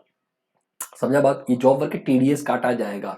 इन all of the above four cases TDS will be deducted by the payer as work comes into the definition of work of a contraction. ठीक है, no TDS if payment is made to be transfer to transporter to owner who does not own more than 10 vehicles at any time during the previous year and furnishes declaration along with PAN। बराबर है। अगर कोई transporter है जिसके पास में 10 से ज्यादा truck नहीं है पूरे साल में, मैक्सिमम 10 ट्रक थे पूरे साल में, और वो अलग विद परमानेंट अकाउंट नंबर बराबर एक डिक्लेरेशन देगा कि मेरे साथ में किसी भी दिन मेरे पास में 10 से ज्यादा ट्रक नहीं थे बेटा, तो उस केस में टीडीएस काटने की जरूरत नहीं अगर आप उसको पेमेंट करते हो तो। ठीक है, in case of job work the TDS shell be deducted on the invoiced value including the value of material if value of material is not mentioned separately in the value of invoice. कि भाई मान लो invoice value है job work के अंदर, मान लो invoice value है वहां पे आपके सामने कुछ इस तरीके से है ₹100, बराबर है। अब इसके अंदर कितना मटेरियल कितना लेबर है वो कोई बाइफिकेशन नहीं है, तो टीडीएस पूरे के ऊपर काटने का है। लेकिन अगर इस तरीके से इनवॉइस वैल्यू है, इनवॉइस वैल्यू कुछ इस तरीके से है कि ₹100, लेकिन 100 के अंदर से आपका मटेरियल लगा है ₹20 का और लेबर लगा है ₹80 का, तो इन दैट केस बेटा मटेरियल के ऊपर टीडीएस नहीं काटना है, खाली लेबर के ऊपर आपको टीडीएस काटने का है। ठीक है, Not when, if value of material is mentioned separately mentioned in the invoice value, TDS on invoice are excluding value of material। मतलब खाली मतलब वो आप वैल्यू ऑफ मटेरियल उसको निकाल के फिर आप टीडीएस वहां पे काटो। कॉन्ट्रैक्ट इंक्लूड सब कॉन्ट्रैक्ट ऑल्सो, जो मैं आपको ऑलरेडी बता चुका हूं बेटा, सब कॉन्ट्रैक्ट भी आपका कॉन्ट्रैक्ट की डेफिनेशन में आ जाएगा। ओके बेटा, चलो आगे बढ़ते हैं, आगे बढ़ते हैं। ठीक है, हम पढ़ते हैं 194C, हमने ऑलमोस्ट सारे पॉइंट कवर कर लिए। Payment to contractors, single sum credited और पेड ₹30,000 बराबर है, और aggregate 1 lakh rupees. Individual HUF need not to deduct TDS where sum is credited और paid exclusively for personal purpose, वो हमने डिस्कस कर लिया। पर्सनल पर्पस के लिए अगर कॉन्ट्रैक्ट किया गया तो टीडीएस काटने की जरूरत नहीं है। सर पेयर कौन होगा? तो सेंट्रल स्टेट गवर्नमेंट हो सकता है, लोकल अथॉरिटी हो सकता है, सेंट्रल स्टेट प्रोविंशियल कॉर्पोरेशन हो सकता है, कंपनी हो सकता है, फर्म हो सकता है, ट्रस्टी हो सकता है, ट्रस्ट हो सकता है, रजिस्टर्ड सोसाइटी हो सकता है, कोऑपरेटिव सोसाइटी हो सकता है। ठीक है, या फिर आपका यूनिवर्सिटी हो सकता है, established under central state provincial act, declared university as individual, या एचयूएफ सबसे इंपॉर्टेंट। ऊपर वाले तो सारे हो ही सकते हैं, समझ गए तुम लोग कौन कौन हो सकते हैं, लेकिन यहां आते सर इंडिविजुअल एचयूएफ। लेकिन बात समझो सर, मैं एक ऐसा इंडिविजुअल एचयूएफ जो मैं छोटा छोटा छोटा, देखो प्रीवियस ईयर 1920 के अंदर मैं बहुत सारे कॉन्ट्रैक्ट करने वाला हूं। क्या करने वाला हूं बेटा? बहुत सारे मैं कॉन्ट्रैक्ट करने वाला हूं, और उसके अंदर पेमेंट वहां पे 30,000 से ज्यादा भी होंगे, जो पेमेंट होंगे वो 30,000 से ज्यादा भी हो सकते हैं, 1 लाख से ज्यादा भी हो सकते हैं। वहां पे कॉन्ट्रैक्ट करने वाला हूं, समझना बात को। मैं कौन हूं? Individual. Individual mister ARP individual है, मिस्टर एआरपी इंडिविजुअल है। कौन है? इंडिविजुअल है, इंडिविजुअल है या फिर एचयूएफ है, और मेरे को कॉन्ट्रैक्ट करने का पेमेंट 30,000 से ज्यादा ऑब्वियसली होने वाले हैं। ठीक है, और पर्सनल पर्पस की कॉन्ट्रैक्ट भी नहीं है। अब बात समझो, बात समझो, अगर मैं किसी को पेमेंट करूंगा तो मेरे को टीडीएस काटना पड़ेगा। अब टीडीएस काटूंगा तो मेरे को बहुत सारा हेडेक होगा। सर हेडेक क्या होगा? पहला तो टैक्स डिडक्ट करो, नंबर 1। नंबर 2, उस टैक्स को हर महीने जमा करवाओ वहां पे, हर महीने की 7 तारीख का उसका पेमेंट करो सरकार को। फिर क्वार्टरली टीडीएस का रिटर्न भी फाइल करो, फिर एनुअल रिटर्न टीडीएस का फाइल करो, बराबर है। फिर जिसका टीडीएस काटा गया उसको वहां पे टीडीएस सर्टिफिकेट भी इशू करो। मैं आम आदमी, गरीब आदमी, काम धंधे में करूंगा कि यही सब चीजों में उलझा रहूंगा, और ये सब काम करने के लिए मेरे को एक्सपर्ट में से किसी चार्टर्ड अकाउंटेंट हायर करना पड़ेगा, बराबर है। तो मेरे को छोल देगा पूरा का पूरा, पूरा का पूरा छोल देगा, कुछ बचाएगा नहीं, है ना। वो बोलेगा सर क्वार्टरली टीडीएस का इतना लगेगा, ठीक है, चलो पेमेंट तो मैं करवा लूंगा वहां पे, लेकिन क्वार्टरली टीडीएस का इतना लगेगा, एनुअल रिटर्न का इतना लगेगा, कहने मतलब बर्बाद कर देगा यार मेरे को। अच्छा, इसके अलावा मेरे को वहां पे 10 भी लेना पड़ेगा। ठीक है, आपको वहां पे 10 नंबर भी लेना पड़ेगा, नंबर नहीं सॉरी 10 लेना पड़ेगा।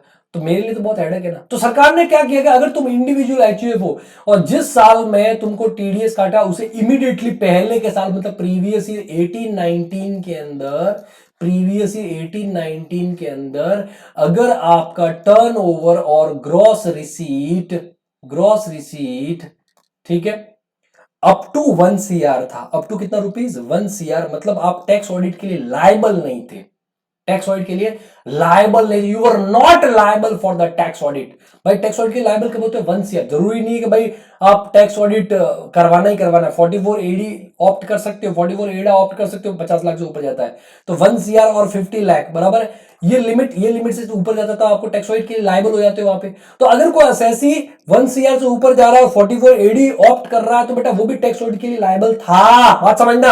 अगर किसी का टर्नओवर 1 करोड़ 1 लाख है, हालांकि उसने 44AD ऑप्ट कर लिया, बट वो टैक्स ऑडिट के लिए लायबल था कि उसका टर्नओवर 1 करोड़ से ऊपर गया, तो अगर मैं वहां पे लायबल नहीं हूं, not liable for tax audit last year 18-19 में, तो उस केस में मेरे को 19-20 में मेरा कोई टीडीएस काटने की जरूरत नहीं है, टैक्स डिडक्ट करने की जरूरत नहीं है। सिर्फ ये 194C के लिए नहीं है सर, ये सेम प्रोविजन 194I के लिए भी है, 194J के लिए भी है, बराबर है, जो आगे कुछ सेक्शन आ रही है उनके लिए भी ये कॉन्सेप्ट आ जाता है कि इंडिविजुअल एचयूएफ होना चाहिए। ठीक है, दूसरा इंडिविजुअल एचयूएफ होना चाहिए, दूसरा इन immediately last previous year not liable for tax audit under section 44AB, tax audit under section 44 under section 44AB। तो in that case current previous year के अंदर कोई टैक्स डिडक्ट करने की जरूरत नहीं है, कोई टैक्स डिडक्ट करने की जरूरत नहीं, क्योंकि मैं छोटा आदमी हूं यार, मैं छोटा आदमी हूं, मैं मैनेज नहीं कर पाऊंगा। तो सर ये छोटा आदमी करंट ईयर में क्यों नहीं देख रहे? अरे गांडा, जब 19-20 आएगा तो 1 अप्रैल से आपको टीडीएस काटना पड़ेगा, फाइनेंशियल ईयर के अंदर काटना पड़ता है आपको। तो आपको थोड़ी पता चला कि at the end of the year मेरा टर्नओवर कितना हो जाएगा, इसलिए इमीडिएटली प्रीसीडिंग प्रीवियस से देखते हैं। तो देखो यहां पे क्या लिखा बेटा, ठीक है, individual HUF liable to tax audit under section 44AB in the immediately preceding previous, तो उसको टीडीएस काटना है। यहां पे क्या बोला, उसको टीडीएस काटना है। अगर लायबल है मतलब 1 करोड़ से ऊपर चला गया, अप टू 1 CR कोई करने की जरूरत नहीं है, अप टू 50 लाख से कुछ करने की जरूरत नहीं, उसको ऊपर चला गया बेटा टैक्स ऑडिट वहां पे लायबल हो गया, उसको टीडीएस अगले फाइनेंशियल ईयर में टीडीएस काटना पड़ेगा, इमीडिएटली प्रीसीडिंग फाइनेंशियल ईयर, पिछले साल का आपको देखने का है। ठीक है, ये दूसरे सेक्शन में भी आएगा, आपको ध्यान रखना। ठीक है, हु विल बी पेयर, तो any resident contractor for carrying out any work including supply labour. ठीक है, वो कोई भी हो सकता है। सर टीडीएस कितना, 1% ऑफ सम पेड और क्रेडिटेड, 1% टीडीएस काटा जाएगा इफ पे इज इंडिविजुअल एचयूएफ। अगर पे छोटा है, सामने वाला गरीब आदमी है, जो कॉन्ट्रैक्टर है वो छोटा आदमी है, गरीब आदमी है, इंडिविजुअल एचयूएफ है, तो 1% से टीडीएस काटने का है। लेकिन सामने अगर कंपनी है, पार्टनरशिप फर्म है, तो 2% से आपको वहां पे टीडीएस काटने का है, बराबर, कितना परसेंट से, 2% से टीडीएस काटने का है, पे is any other person. Individual case में 1%, 194C में, और बाकी केस में कितना बेटा 2%। कब सर, वही eight the time credit account of पे और payment whichever is earlier, बाकी पॉइंट हमने पीछे कवर कर लिए। 194D इंश्योरेंस कमीशन ठीक है, अप टू 15,000 कोई no TDS, up to insurance commission, insurance company insurance commission pay करती है ना वहां पे अपने एजेंट्स को।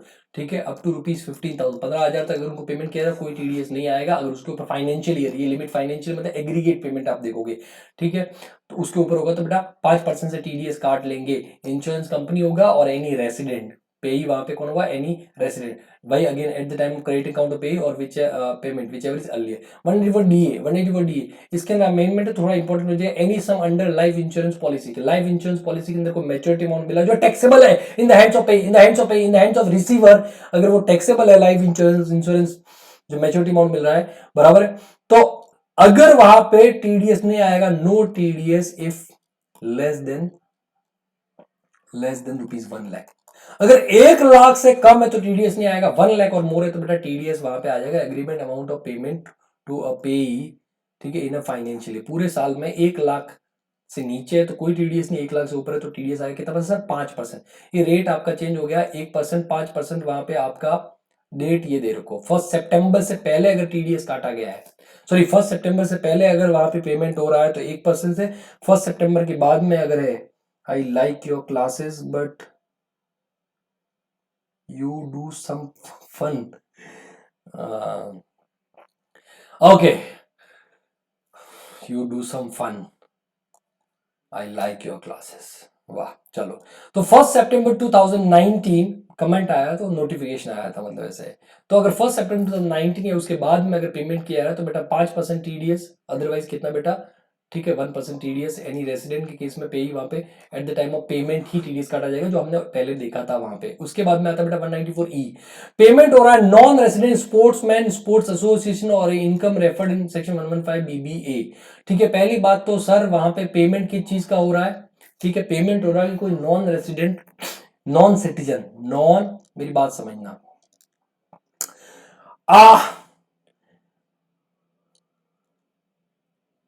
Mumbai Indians, MI, Mumbai Indians franchise IPL की, ये पेमेंट कर रही है क्विंटन डिकॉक, नाम ही ऐसा है, डिकॉक। अब ये डिकॉक कौन है सर? ये नॉन रेसिडेंट है, ये नॉन सिटीजन है, स्पोर्ट्स पर्सन है, बराबर। एनआरएनसी एसपी, एनआरएनसी एसपी, एनआरएनसी एसपी, बराबर। या एनसीएनआर कर देते हैं, वो थोड़ा एनसीआर भी सही लगेगा, है ना? NCNR, NCNR, NCNR SP, NCNR SP, non citizen, non resident, sports person. कौन? Quinton de Kock. Mumbai Indians, Mumbai Indians payment कर रही है, पेमेंट कर रही है किसको? क्विंटन डिकॉक को, जो मुंबई इंडियंस का ओपनर विकेट कीपर है, जो कि एक नॉन सिटीजन है, नॉन रेसिडेंट है एंड स्पोर्ट्स पर्सन है। किसके लिए sir? Sports played in India, sports played in India, sports played in India, in India. या फिर पेमेंट किया जा रहा है, या फिर पेमेंट किया जा रहा है और किसके लिए सर? और या फिर पेमेंट किया जा रहा है अगर उसने कोई किसी न्यूज़पेपर वगैरह के अंदर आर्टिकल लिखा, टाइम्स ऑफ इंडिया पेमेंट कर रहा है, टाइम्स ऑफ इंडिया पेमेंट कर रहा है कोई न्यूज़पेपर के अंदर आर्टिकल, न्यूज, व्यूज, ठीक है, related to sports, related to sports in India, in India. या फिर किंगफिशर, लो, बराबर है, किंगफिशर, किंगफिशर पेमेंट कर रहा है, ठीक है, किसके लिए sir? Participating in advertisement, advertisement के अंदर क्या, उला ला लो ले लो, उला ला लो ले लो, बराबर है, क्या ले लो? उला ला लो ले लो, बराबर। क्या पेमेंट है सर? देखो पहले condition number 1, condition number 1, Quinton de Kock, जो कि एक non citizen, non resident SP होना चाहिए, मतलब स्पोर्ट्स पर्सन होना चाहिए, और उसको पेमेंट हो रहा है या तो इंडिया के अंदर जो स्पोर्ट्स खेला जा रहा है, मतलब आईपीएल खेला जा रहा है, तो उसके लिए मुंबई इंडियंस पेमेंट कर रही है, नंबर 1। या फिर टाइम्स ऑफ इंडिया पेमेंट कर रही है कि भाई वो न्यूज़पेपर के अंदर आर्टिकल, न्यूज दे रहा है, व्यूज दे रहा है related to sport, related to personal life नहीं, आई हैव 3 वाइफ्स 8 चिल्ड्रन, ठीक है, 9 पेरेंट्स, मतलब क्या बोल रहे हो? अरे मैं जो बोला तोप का गोला, मेरी बोली बंदूक की गोली, ठीक है। कहने का मतलब ये है कि भाई जो व्यूज न्यूज होना चाहिए वो स्पोर्ट्स से रिलेटेड होना चाहिए, कि भाई हमारी नेक्स्ट मैच के अंदर हमारी टीम की ये स्ट्रेटेजी है, रोहित खेलेगा कि नहीं खेलेगा, ओपनिंग में नहीं आऊंगा, कोई और आएगा, ठीक है, पोलार्ड वहां पे फर्स्ट बॉलिंग करेगा, this is related to sports, बराबर है। तो वो वहां पे आर्टिकल, न्यूज, व्यूज दे रहा है किसी मैगजीन के अंदर, किसी न्यूज़पेपर के अंदर रिलेटेड टू स्पोर्ट्स, उसके लिए उसको पेमेंट मिल रहा है, बिल्कुल मिलता है। या फिर किसी एडवर्टीजमेंट के अंदर पार्टिसिपेट कर रहा है, ओ ले लो, उसके लिए पेमेंट मिल रहा है, तो बेटा उसके ऊपर टीडीएस काटा जाएगा 194E के अंदर, और tax will be deducted at the rate 20% plus sir का चार्ज प्लस एचईसी, क्योंकि नॉन रेसिडेंट है ना बेटा, भूल गए क्या? भूल गए क्या? वो भी आ जाएगा, ठीक है। तो एनी टीडीएस कौन काटेगा? जो भी मतलब वहां पे रिस्पॉन्सिबल काटेगा, जैसे Mumbai Indians, times of India, Kingfisher, any person responsible for making payment, ठीक है। Non resident sportsman including an athlete, sportsman मतलब स्पोर्ट्समैन। शोभ अख्तर कमेंट्री करने के लिए आता बेटा, he is not a sportsman, he is a commentator, तो सर उसको पेमेंट करेंगे, टीडीएस नहीं काटा जाएगा, काटा जाएगा बट किसी और सेक्शन में, इस सेक्शन में नहीं आएगा, 195 में आएगा, बराबर। सर एम्पायर वगैरह आते हैं, सर उनका टीडीएस काटा जाएगा बट इस सेक्शन में नहीं, 195 में टीडीएस, क्योंकि वो स्पोर्ट्स पर्सन नहीं है, बात समझना। तो नॉन रेसिडेंट नॉन सिटीजन, ये नॉन सिटीजन भी होना चाहिए, नॉन सिटीजन स्पोर्ट्स पर्सन, बराबर है।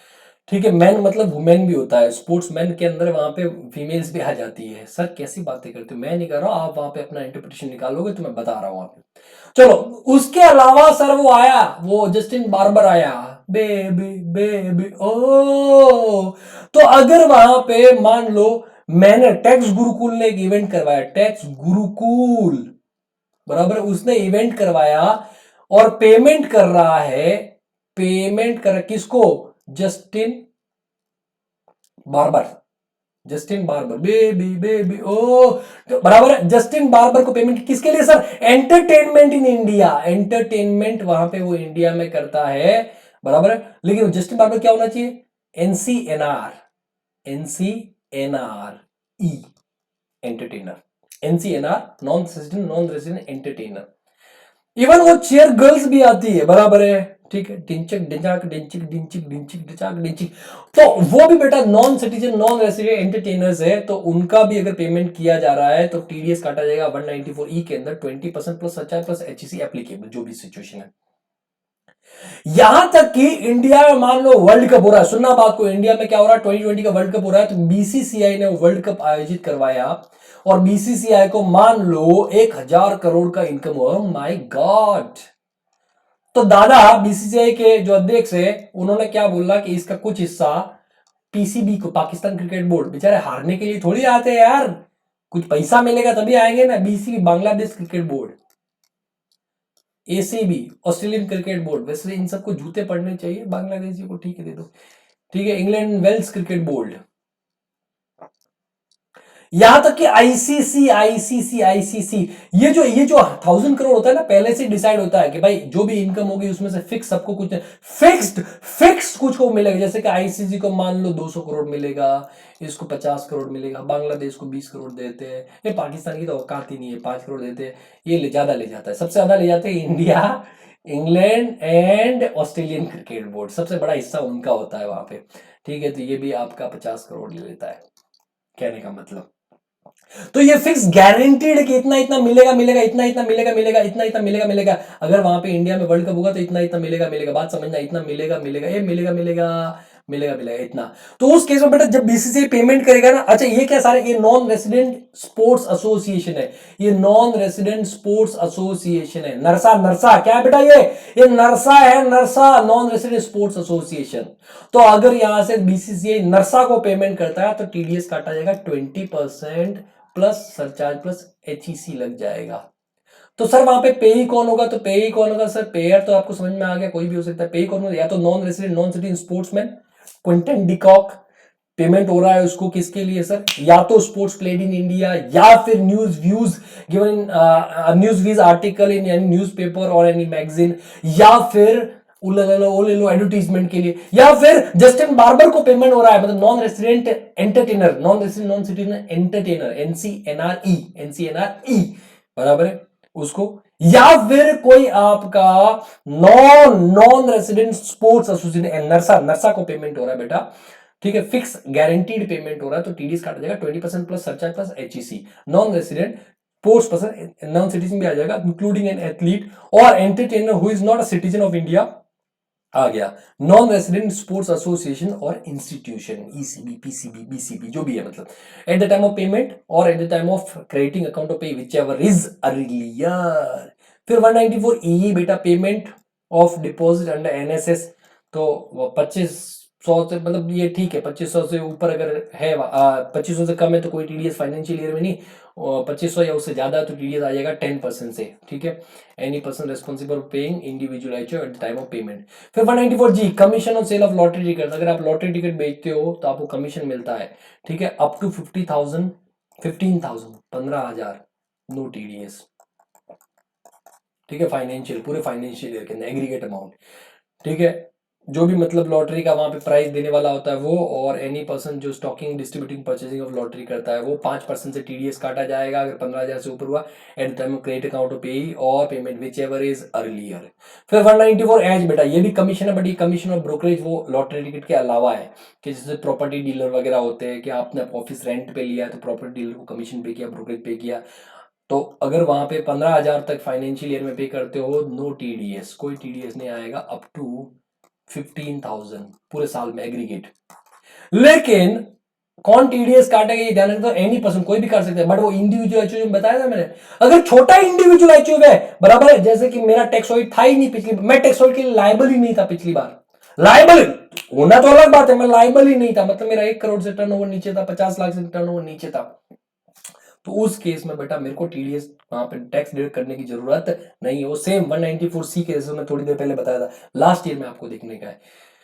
पे एनी रेसिडेंट कितना टीडीएस सर 5% से, वो सेम है 194G 194H में, लिमिट सेम है, रेट सेम है, ठीक है, काटने वाला वहां पे सिर्फ आपका फर्क है, ठीक है, उधर तो जो लॉटरी कंपनी होती है वो होती है, यहाँ पे कोई भी हो सकता है, बट इंडिविजुअल एचओ जिसका लास्ट फाइनेंशियल ईयर में टैक्स ऑडिट के लिए लायबल नहीं था, ये पूरा कहानी वही लिखा हुआ है, लास्ट फाइनेंशियल ईयर आपको चेक करना है एट द टाइम ऑफ, वही सेम, या तो अकाउंट क्रिएट कर रहे तब, या payment whichever is earlier.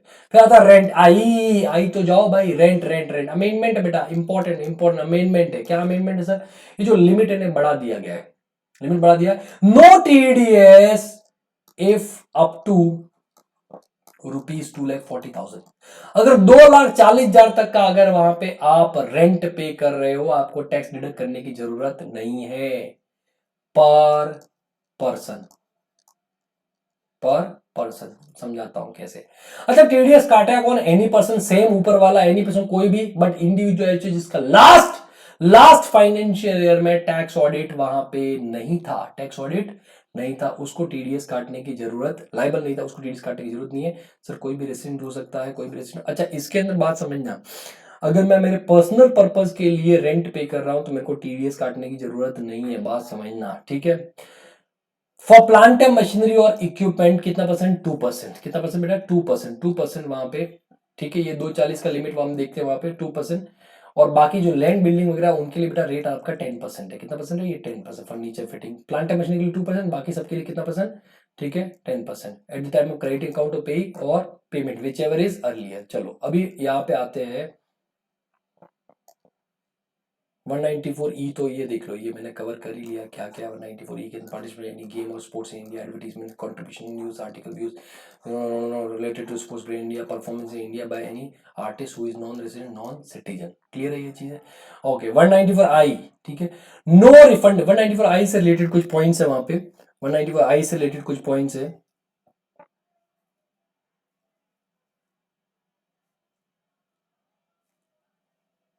194I से रिलेटेड कुछ पॉइंट्स है, नॉन रिफंडेबल डिपॉजिट्स, ठीक है, arrears of rent received, advance rent also eligible for TDS.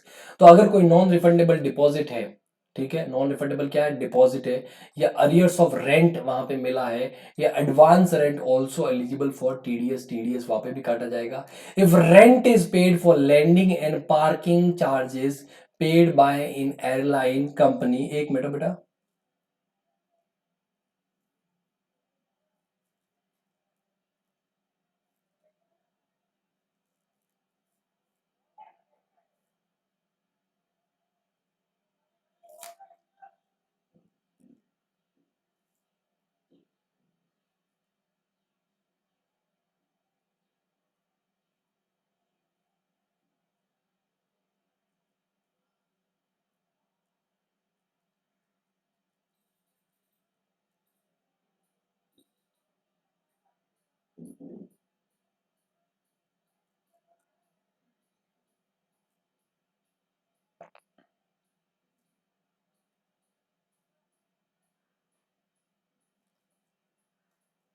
Okay. So अगर नॉन रिफंडेबल डिपॉजिट अगर आपने पे किया कि भाई डिपॉजिट दे दिया वापस नहीं मिलेगा, तो एक तरह से आप रेंट ही दे रहे हो, ठीक है। अरियर्स ऑफ रेंट अगर कुछ है तो वो भी आपका आ जाएगा, एडवांस रेंट है तो वो भी एलिजिबल है, सबके ऊपर टीडीएस काटा जाएगा 194I के अंदर। If rent is paid for landing and parking charges paid by airline company to airport authority, TDS under 194C and no deduction under section under 194I, बराबर है कि भाई एयरलाइन कंपनीज होती है, एयर एशिया हो गए, ये लोग एयरपोर्ट अथॉरिटी को वहां पे लैंडिंग एंड पार्किंग चार्जेस पे करते हैं, बट वो सिर्फ लैंडिंग एंड पार्किंग चार्जेस नहीं है, वो सिर्फ रेंट नहीं है, वहां पे बहुत सारे और भी खर्चे होते हैं, जैसे कि वहां पे उनका क्रू मेंबर ठहरता है, फ्यूल के चार्जेस होते हैं, सब मिला करके देते हैं। तो बेटा ये एक कंपोजिट सर्विस हो गया, it is not rent for land, बराबर है। तो इन दैट केस को रेंट ना मान करके इसको एक कॉन्ट्रैक्ट माना जाएगा, तो टीडीएस 194C में काटा जाएगा, 194I में टीडीएस नहीं काटा जाएगा। Airport authority is providing bunch of services, so it is a contract. If rent includes municipal charges, no TDS on municipal charges, no TDS if recipient of rent gives declaration under section 192, ये 15 दी है। अब बेटा बात समझना कि भाई जो rent है वो पर आपका पर्सन वहां पे, जैसे मिस्टर ए आर पी, ठीक है, रेंट पे कर रहा है जॉइंट ओनर्स को। रेंट किसको पे कर रहा है? रेंट पे कर रहा है जॉइंट ओनर्स को, ठीक है। किसको सर? ये मिस्टर एक्स एंड ये मिसिज एक्स। मिस्टर एक्स को जो पेमेंट किया जा रहा है सर वो 2,60,000 है। कितना? 2,60,000 है। और मिसेस एक्स को पेमेंट किया जा रहा है वो 2,20,000 है। तो उस केस में बेटा सर, अच्छा एक ही घर के लिए, एक ही मतलब एक ही प्रॉपर्टी के लिए जो भी रेंट पे किया, तो बेटा इस केस में आप देखोगे ना, ये लिमिट 240 ज्यादा के टीडीएस आएगा 10% से, इधर नो टीडीएस, क्योंकि 240 है। तो आपका ये 240 का लिमिट है, ये पर पर्सन है, पर को ओनर है, बराबर है, पर को ओनर है। उसके बाद में बेटा आ जाता है आपका 194IA। 194IA तो जाइए, ठीक है। 194 payment on transfer of certain immovable properties other than agriculture land. अगर एग्रीकल्चर लैंड के अलावा अगर आपने कोई प्रॉपर्टी ट्रांसफर किया है तो 50 लाख से कम वहां पे कंसिडरेशन है। 50 lakh less than 50 lakh, less than 50 lakh, बराबर no TDS.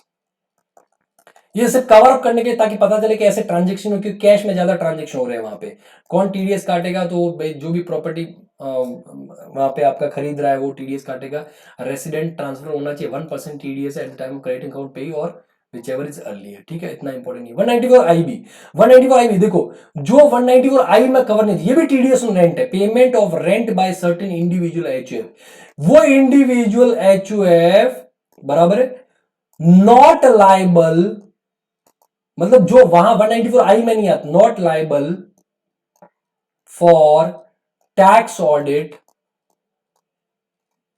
Under section 44AB in last financial year, last financial year. और वो रेंट पे कर रहा है, क्या पे कर रहा है सर? रेंट पे कर रहा है, ठीक है। कितना रेंट पे कर रहा है? Exceeding ₹50,000 per month, 50,000 per month, बराबर है, 50,000 पर मंथ। तो individual HUF other than individual HUF whose total sales of gross, जिसका 1 करोड़ से ज्यादा था पिछले साल में, तो वो तो 194I में आ जाएगा। लेकिन मान लो मेरा 1 करोड़ से कम था पिछले साल में, मतलब मेरे को टैक्स ऑडिट नहीं करवाना था, और मैं रेंट पे कर रहा हूं 50,000 पर मंथ से ज्यादा, बराबर है, ठीक है। किसको? एनी रेसिडेंट को, एनी रेसिडेंट को पे कर रहा हूं, तो मेरे को टीडीएस काटना पड़ेगा एट कितना 5%, क्योंकि 50,000 का रेंट बेटा बहुत ज्यादा हो जाता है। भले ही मेरा टैक्स की लाइबिलिटी हो, लेकिन 50,000 पर मंथ अगर आप रेंट पे करते हो तो पूरे साल का 6 लाख होता है। सर कब रेंट, कब टीडीएस काटना है? तो बेटा आपको last month of tenancy, last month of tenancy होगा, या last month of financial year, जो भी आपका प्रीवियस मतलब मार्च के अंदर आपको टीडीएस का, विच एवर इज अर्लियर। मान लो घर खाली कर दिया गया पहले ही, घर आपने पहले ही खाली कर दिया, घर आपने पहले ही फरवरी में खाली कर दिया, तो मार्च तो आया ही नहीं, तो उस केस में फरवरी में टीडीएस काटना है। लेकिन आप घर मार्च में तक खाली नहीं कर रहे हो, तो last month of financial year तब टीडीएस काटना है, बराबर है। तो सपोज एग्जांपल लेते हैं सर, 12 महीने का पूरा रेंट, तो 15 इंटू 12, 12 पंजा 60, 6 लाख रुपए एट द रेट कितना 5% टीडीएस काटोगे, 5% टीडीएस कितना सर? तो 6 पंजा 30, 30,000 रुपए टीडीएस काटोगे। तो सर जो जिसको हम रेंट पे कर रहे हैं बेसिकली, बराबर, जिसको हम रेंट पे कर रहे हैं, ठीक है, वो वहां पे टीडीएस काटेगा। तो देखो यहां पे एनी रेसिडेंट पे कौन होगा? एनी रेसिडेंट पेयर कौन होगा? Individual HUF. तो उस केस में बेटा आपको टीडीएस, रेंट पे कर रहा है उसको टीडीएस काटना है वहां पे। तो ठीक है, आप जो लास्ट मंथ का रेंट है ना उसमें से 30,000 लेस करके उसको बैलेंस 30,000 पे कर दोगे। भाई टोटल 50,000 का रेंट है आपका। वी आर अज्यूमिंग सर ये 50, तो एग्जैक्ट 50 को, फिर तो टीडीएस नहीं आएगा सर। मैं इसको 60 पकड़ता हूं सर, 60 पकड़ता हूं, 60,000 रेंट है, तो 12 महीने कितना हो गया? 7,20,000, 7,20,000, और उसके बाद 5% 36,000, 36,000 टीडीएस काटना है। तो जो लास्ट मंथ का रेंट है 60,000, बराबर, उसमें से आप 36,000 काट दोगे, सरकार को जमा करवा दोगे, और बैलेंस उसको 24,000 पे कर दोगे। लेकिन मान लो पेई पेन नहीं देता है, नो पेन, तो उस केस में आपको कितना टीडीएस काटना है बेटा? तो उस केस में आपको 5% और 20% whichever is higher TDS काटने का है। मतलब आपको 20% से टीडीएस काटने का। चलो काट के देखते हैं। 7,20,000 इंटू 20%, तो 72 1,44,000। भाई साहब लास्ट मंथ का रेंट ही 60,000 है। तो क्या आप ओनर को बोलोगे एक काम करो 84,000 मेरे को दो, मेरे को टीडीएस पे करने का है? वो बोले भाग यहां से, कान के नीचे दूंगा। तो उस केस में it will be restricted to rent of last month, that is ₹60,000। बस 60,000 सरकार को जमा करवा के नक्की करो, सीधी सी बात है। अगर ऐसी सिचुएशन होती है तो जो पैन नहीं दे रहा, परमानेंट अकाउंट नंबर नहीं दे रहा, तुमको लगता है 84,000 और देगा वहां पे, फालतू बात मत करो। तो सर इसमें आपको एक ही बार टीडीएस काटना है, एक बार काट के जमा करवा दो, कोई 10 वैन लेने की जरूरत नहीं है। एक डिक्लेरेशन फॉर्म करके वो आप वहां पे कर दो, ठीक है। तो ये आपका ये प्रोविजन आपका 194 IB में था। इंपॉर्टेंट सेक्शन 194 IB क्वेश्चन आ सकता है। 194 IC हम डिस्कस कर चुके हैं, ठीक है। आपको याद होगा 45(5) एक कैपिटल गेन के अंदर हमने पढ़ा था। वहां पे आपको याद होगा कैपिटल जॉइंट डेवलपमेंट एग्रीमेंट 10% से टीडीएस का जाए तो कैश कंसिडरेशन दिया था उसके ऊपर, ठीक है। फिर उसके बाद में 194 प्रोफेशनल फीस के बाद, अगर प्रोफेशनल फीस पे की जा रही है, fees for professional services, technical services, royalty, non compete fee, directors remuneration etcetera etcetera, बराबर, ये पेमेंट क्या है। तो नो टीडीएस अप टू ₹30,000 पर पेमेंट। अच्छा, पर पेमेंट मतलब पर सर्विस बोल रहा हूं। मतलब प्रोफेशनल फीस के लिए भी 30,000 का लिमिट, टेक्निकल सर्विस के लिए अलग से 30,000 का लिमिट। पूरे साल की बात कर रहा हूं, पूरे साल में प्रोफेशनल सर्विसेज अगर वहां पे पे किया गया है तो 30,000 उसके लिए अलग लिमिट है, टेक्निकल सर्विसेज के अलग से 30,000 लिमिट है, रॉयल्टी के लिए अलग से लिमिट है, नॉन कम्पीट फी अगर पेमेंट कर रहे हो तो उसके लिए भी 30,000 अलग लिमिट है। 30 अलग अलग सारे पेमेंट किए तो 30,000। लेकिन जो डायरेक्टर रेम्यूनरेशन है उसके लिए कोई 30,000 का लिमिट अप्लाई नहीं होता है। मतलब अगर वो ₹1 भी पे किया गया तो भी टीडीएस काटना पड़ेगा, ₹10 पे किया तो भी टीडीएस काटना पड़ेगा, किसी केस में डायरेक्टर्स फीस केस, बाकी सब केस में 30,000। तो 30,000 इन case of financial year 2 for each category of income. However, this limit does not apply in case of payment made to directors of a company। उस case में कोई limit नहीं है। Sir any person other than individual जिसका tax audit के लिए liable नहीं था पिछले साल, वही एनी रेसिडेंट टीडीएस कितना 2%। अगर वहां पे पेमेंट किया जा रहा है कॉल सेंटर को पेमेंट किया जा रहा है 10% अदर्स के केस में at the time of credit account to pay और at the time payment whichever is earlier, बराबर है। उसके बाद में 194 LA तो ठीक है, देख लेना 194 LA ठीक है। 194 M नया सेक्शन आ जाता है। 194 M payment of contractors commission brokerage, ठीक है। फीस फॉर प्रोफेशनल सर्विसेज, वो लोग जो कवर नहीं होते हैं 194 C के अंदर, ठीक है। No TDS if payment is up to ₹50 lakh. 50 lakh तक कोई टीडीएस नहीं काटना, लेकिन उसके ऊपर इंडिविजुअल एचएफ जो कवर नहीं होते हैं, मतलब जो एकदम जैसे 194 IB पढ़ा था ना कि जिसका लास्ट फाइनेंशियल ईयर में टैक्स ऑडिट लायबल नहीं था, वैसे ही जो 194 C में कवर नहीं होता, ये देखो 194 C मतलब जिसको कॉन्ट्रैक्ट के अंदर, 194 H में कवर नहीं होता, ये सारी जगह में हमने पढ़ा था वहां पे लास्ट फाइनेंशियल, और 194 J में कवर नहीं होता। और वो 50 लाख से ज्यादा का पेमेंट करे, कितना बेटा 50 लाख से ज्यादा का पेमेंट, तो उनको टीडीएस काटना पड़ेगा। नया सेक्शन 194 M के अंदर एनी रेस्ट किसी को पेमेंट करे 5% से टीडीएस काटना पड़ेगा at the time of credit account to pay और at the payment whichever is earlier. ध्यान रखना, जो 194 C में कवर नहीं होता इंडिविजुअल एचएफ, जो 194 H में कवर नहीं होता इंडिविजुअल एचएफ, जो 194 I में कवर नहीं होता इंडिविजुअल एचएफ, तो वो 194 किसके अंदर M के अंदर कवर हो जाएगा। अगर 50 लाख से ज्यादा का पेमेंट है तो टैक्स डिडक्ट करना पड़ेगा, ठीक, कितना परसेंट 5%। और 194 N ये भी इंपॉर्टेंट है, 194 N के अंदर 1 सितंबर 2019 से आया है कि अगर कैश विड्रॉ किया जा रहा है बैंक से, कितना sir, no TDS if cash withdraw is up to ₹1 CR। तो मतलब टीडीएस अगर 1 करोड़ से ऊपर जाएगा उतने पे होगा और उसी अमाउंट पे होगा। मतलब मान लो मैंने 1 करोड़ 1 लाख रुपए विड्रॉ किया तो टीडीएस जो काटा जाएगा सिर्फ 1 लाख के ऊपर 2% टीडीएस काटा जाएगा, 2% ऑफ सम एक्सीडिंग ₹1 CR। एक बैंक से मैं विड्रॉ करता हूं, अलग अलग अकाउंट भले, अच्छा सिंगल अकाउंट से नहीं सर, अलग अलग अकाउंट से मैं विड्रॉ करता हूं। मेरे 4 अकाउंट है, 4 अकाउंट से मैंने 25 25 25 25 1 करोड़ विड्रॉ किया, कोई टीडीएस नहीं काटेगी बैंक। लेकिन एक अकाउंट से 25, एक से 25, दूसरे से 25 और तीसरे से 26 कर दिया तो मेरा वहां पे एग्रीगेट कितना हो गया, 1 करोड़ 1 लाख। बैंक को भी पता चलेगा कि सेम बैंक है वहां पे, ये पर बैंक है, पर बैंक अलग अलग अकाउंट की बात हो रही है वहां पे। तो उस केस में बेटा वो जो 1 लाख रुपए उसके ऊपर 2% से टीडीएस बैंक काट लेगी। ठीक है, अब बैंकिंग कंपनी टीडीएस कौन काटेगा, बैंकिंग कंपनी और एनी बैंक और बैंकिंग इंस्टीट्यूशन और cooperative society engaging in carrying on in business of banking या फिर पोस्ट ऑफिस वगैरह, उनको टीडीएस काटने का है। किसी का भी इंडिविजुअल है, पार्टनरशिप फर्म, कोई भी विड्रॉ करेगा टीडीएस काटा जाएगा at the time of payment of such sum. जब कभी भी बैंक पेमेंट करेगा, मतलब वो 1 करोड़, अबे 1 करोड़ से ऊपर हो गया 1 लाख रुपए, तो 1 लाख के ऊपर 2% टीडीएस काटा। अब आपने 800 रुपए विड्रॉ किया, टीडीएस काटा जाएगा 2% से। 1000 रुपए विड्रॉ किया, टीडीएस काटा जाएगा एक फाइनेंशियल ईयर के अंदर। अच्छा, दूसरा चीज, मान लो ये अमेंडमेंट कब आया, 1 सितंबर से एप्लीकेबल है, तो 31 अगस्त 2019 तक आप अप टू ₹1 CR विड्रॉ कर चुके थे, हो चुका था।